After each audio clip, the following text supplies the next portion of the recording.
Hey guys, hello gorgeous. Cobra Kai. Now Cobra Kai is one of the shows that makes me very, very happy that I am still alive in 2018. I'm a little bit disillusioned with some of the movies that are coming out, reboots, reimaginings. I'm very skeptical of any new reboot that comes out. But shows like Cobra Kai make me go, thank goodness I haven't completely just turned off the TV and washed my hands of any old property that comes back and is rebooted or reimagined. Cobra Kai is so good. I'm so amped and excited to watch it again. I finished watching the first season and I'm not excited for more. I'm excited to watch this thing again because it is made so well. This is, for me, on the same level as Stranger Things, which really reinvigorated my love for all things 80s. This is on the same level as the first season of Ash vs. Evil Dead in terms of reverence for the source material.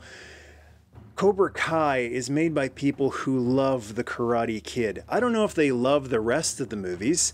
They might like the second one like I did and just kind of tolerate the rest of them. But Cobra Kai is a show, you can feel the love that's been poured into the show. The tone is perfect. The tone completely, I felt, matched the first movie, even though I was misled by the trailers. It made it look like it was going to be some sort of a Will Ferrell or Ben Stiller stupid comedy. And it's interesting to watch some of the interviews with the writers and producers of the show because they know a lot of those people in the comedy world. They did the Harold and Kumar movie, so it would have been very easy to kind of slip back into that vibe, and they might in future seasons. But in the interview where they were talking about making Cobra Kai, they said we found ourselves constantly dialing back and saying, no, that's what we would do. That's not what the Karate Kid Part 1 would do. And so they didn't do the gross out humor. They didn't bring in characters or actors that didn't make sense for the scenes like Will Ferrell or Rob Corddry. They kept holding back because they wanted to do something genuine and true.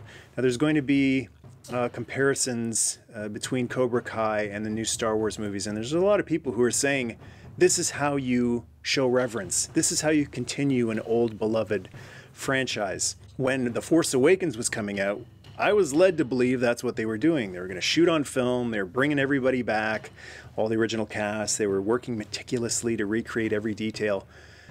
Well, everything looked fantastic, but it didn't feel right. Cobra Kai, everything feels right. It's nice to see Daniel Russo has been very successful with his life, although they've kind of flipped the script here, and I like the negative image, the polarized image here, because the first Karate Kid is all about karate, martial arts, and the symbol that comes to mind when I think of Cobra Kai is the yin and yang. So we've had the yin in Karate Kid Part 1. What Cobra Kai is the yang. And one of the most important lessons that Mr. Miyagi taught Daniel was balance in life. The reason I think Cobra Kai works is it's not giving us just more of the first movie or more of the second or more of the third. It is giving us a inverted view, an inverted story, and it is just a stroke of brilliance, telling the story for the most part from Johnny's perspective this time, showing what happened to his life after the events of the first movie, the beginning of the second movie. The trailer would have you believe that this would be some sort of like a Bad Santa type of stupid comedy where he's teaching students horribly. And the trailer is the way the trailer needs to be in order to get people to watch this thing. Because if only people who love the first Karate Kid movie watch this series, the series will fail. No one will make any money and they won't make any more. And that's the bottom line. So they had to pitch this to a broader audience, and the truth is that the broad audience loves that kind of stuff.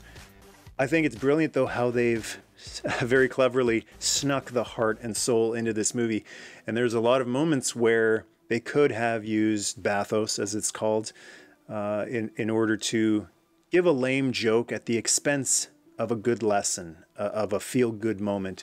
And so often they don't go to bathos. So often They are fearlessly sincere, and more power to the filmmakers and series makers who are being fearlessly sincere today. Like the people who made Wonder Woman, a fearlessly sincere movie. Cobra Kai is a show that is fearlessly sincere. It is not afraid of people who will think it's lame or goofy or stupid, for having a heart, for standing up for good values, positive values. And it's really amazing to see the relationship between Miguel and Johnny develop. It's not just a bad sensei teaching a little jerk. I really like how Miguel is so similar to Ralph Macchio's character in the first Karate Kid movie. He's bullied, he has a heart of gold, he's in a tough situation, he doesn't have a father figure in his life, and it's that yin and yang again. There are so many things that happen in Cobra Kai that make me look at the first movie in a different light, and after watching Cobra Kai, I wonder what would have happened if Daniel, instead of meeting Mr. Miyagi and being trained by him, walked into Cobra Kai instead and was trained by Kreese. Well, I don't have to wonder now. I know exactly what would have happened to Daniel if he walked into the Cobra Kai dojo. He would have ended up exactly like Miguel did in Cobra Kai. I think there's a lot more wisdom in Cobra Kai than people are giving it credit for. It's not just an entertaining show. It's not just funny. I think there's a lot of old world wisdom in this thing. I think that I don't know if it's accidental or if it's by design, but a lot of things in life repeat. And if you've studied your history, you would see that, much like they say in Battlestar Galactica, all this has happened before and it will happen again. And it's really compelling to see everything that happened in the Karate Kid Part 1 especially, but a few things from some of the other movies, is repeating itself in Cobra Kai, but it's that polarized view of it. The words of Mr. Miyagi ring true. No, there's no such thing as a bad student, only a bad teacher. And we saw how Johnny ended up in the first movie, and we also see what has become of his life. He's become a drunk, his relationship fell apart, his kid can't stand him. His life is not in a very good place.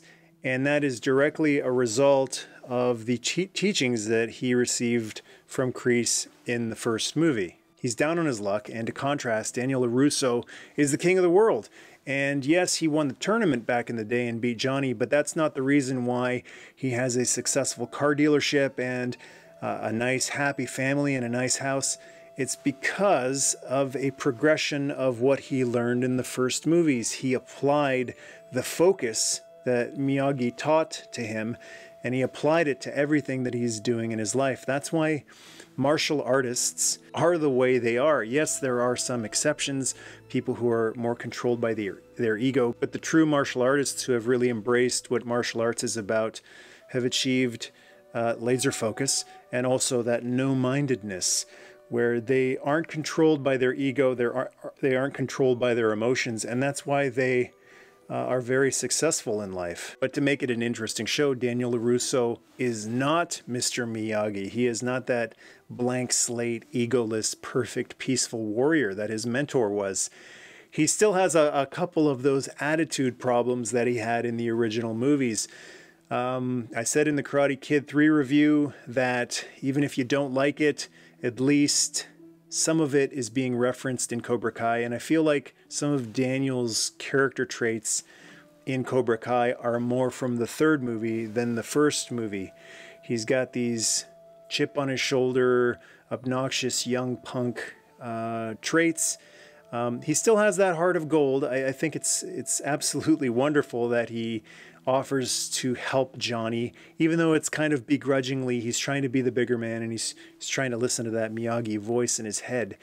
And he does do those really sweet, selfless things to try to help Johnny. But what's really compelling about the show is that relationship, or the animosity between Daniel LaRusso and Johnny Lawrence. I think these are two opposite sides of the yin and yang, two different sides of the same coin, and I think that they're destined to always just be flowing together and clashing against each other. history repeating. It's like in the first movie where they were clashing, and then, yeah, it was shoehorned in at the very last 5 seconds of the movie, but Johnny does give respect to Daniel. And then in Cobra Kai, he kind of changes his mind about it and says that Daniel cheated. It's been a whole meme for years that Daniel was the bully of Karate Kid using an illegal crane kick. And I love that they included this in the show where Johnny is saying he used an illegal crane kick to the face, and the defense that people use to that argument is the defense that Daniel uses in the show. And he says, yeah, what about when you hit me in the leg right before that? Johnny's response is fantastic. He goes, well, I lost a point and you won the tournament, so that's that. And it's awesome how everyone who's being brought back from the old movies is not just being brought in as a guest star or a cameo appearance. They are treated like royalty. There is so much love and reverence for all of the people who were in the old Karate Kid movies. There is an episode where Daniel LaRusso's mother comes to visit, and it's awesome that it's not just a quick little cameo phone call like it was in the third movie, that she is actually an important part of the episode. I won't spoil the big return, but there is a big one somewhere. And again, they treat the character like royalty, and it's so refreshing after watching the second movie and the third movie.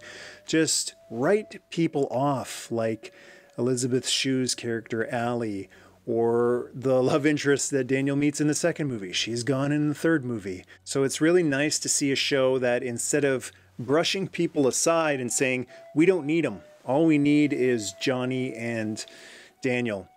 No, what they're doing is they're saying, who else can we get? And not just for the sake of sitting there or having a funny cameo for a minute. Who can we get to be a vital part of this story? I love that this is a show instead of a movie because it gives it a lot more moving parts. So if it was a movie, 2-hour movie, maybe it would have just been the relationship between Johnny and Miguel, and maybe Ralph Macchio would be in it for 10 minutes. The fact that it's a show allows that whole storyline to develop at a great pace with Johnny and Miguel and all of the other new Cobra Kai students. And then we get enough time to have Daniel mentor his own student. So that was really cool, seeing Daniel pass on what he learned from Miyagi. Even though Pat Morita has passed away, he feels like he's there in spirit. Miyagi is there in spirit. And there is a scene also that I gotta say, in addition to the show being fun and entertaining and dramatically compelling, it's really emotional too. The scene where Daniel LaRusso visits Mr. Miyagi's grave at the cemetery was really powerful for me, because it wasn't just Daniel visiting Mr. Miyagi. I was visiting Mr. Miyagi. Every kid who loved the Karate Kid in 1984 was visiting Mr. Miyagi. It is such a powerful, genuine moment. That's exactly what I'm talking about when I say fearlessly genuine and sincere. And even though Miyagi is no longer here, it is really awesome that he had one more lesson, and it was a lesson he already taught Daniel, which Daniel forgot. And so now at this point in his life, without his mentor around to guide him anymore, it's up to Daniel LaRusso to remember what he's been taught, remember what his teacher has told him. And that scene at the cemetery was just as powerful, I thought, as anything from the first movie. An incredible start, and I think they have a lot to work with for a potential season 2. It'll be very interesting to see what happens with Johnny and Cobra Kai and something else, something big on the horizon.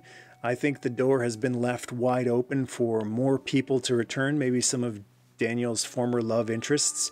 They weren't disrespected. They weren't just brushed off, written off.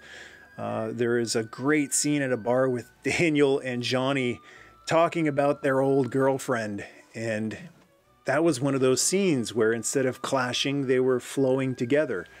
And that's what makes their relationship so dynamic. It's a flow and a clash, flow and a clash. So judging from that scene, I would say the door is open for Elizabeth Shue to return reprise her role as Allie if she wants to, and even if not, that was a really nice send-off to the character. Instead of, oh, screw her, she's an idiot, she left both of us, what does she know? Again, that character, even though the actress didn't appear on the show, she was treated like royalty. And I look forward to also seeing Daniel LaRusso become more like Mr. Miyagi, become more like Luke Skywalker in Return of the Jedi, and get back on the path that Miyagi put him on, because he strayed a little bit. Life distracted him. That's okay. Life often does that with a lot of us. But the fact that he had turned the bonsai tree thing into kind of a cheesy gimmick to show on commercials with every car. I think it started with good intentions and became too commercial. I think what happened to Daniel LaRusso over all these years and where he is at the beginning of Cobra Kai is what happened to the Karate Kid franchise by the third movie. It became more about, let's make another one of these, and then their next Karate Kid as well, let's make another one of these. And I just love a story that's all about, you know, it's not about this, it's about cleaning up my dojo and finding my center again, finding my peace. And when I can finally do that, then I can help other people do it as well. Got a comment about Cobra Kai? Scroll down and go to town. And to join the tribe, hit subscribe. Nerdmastay.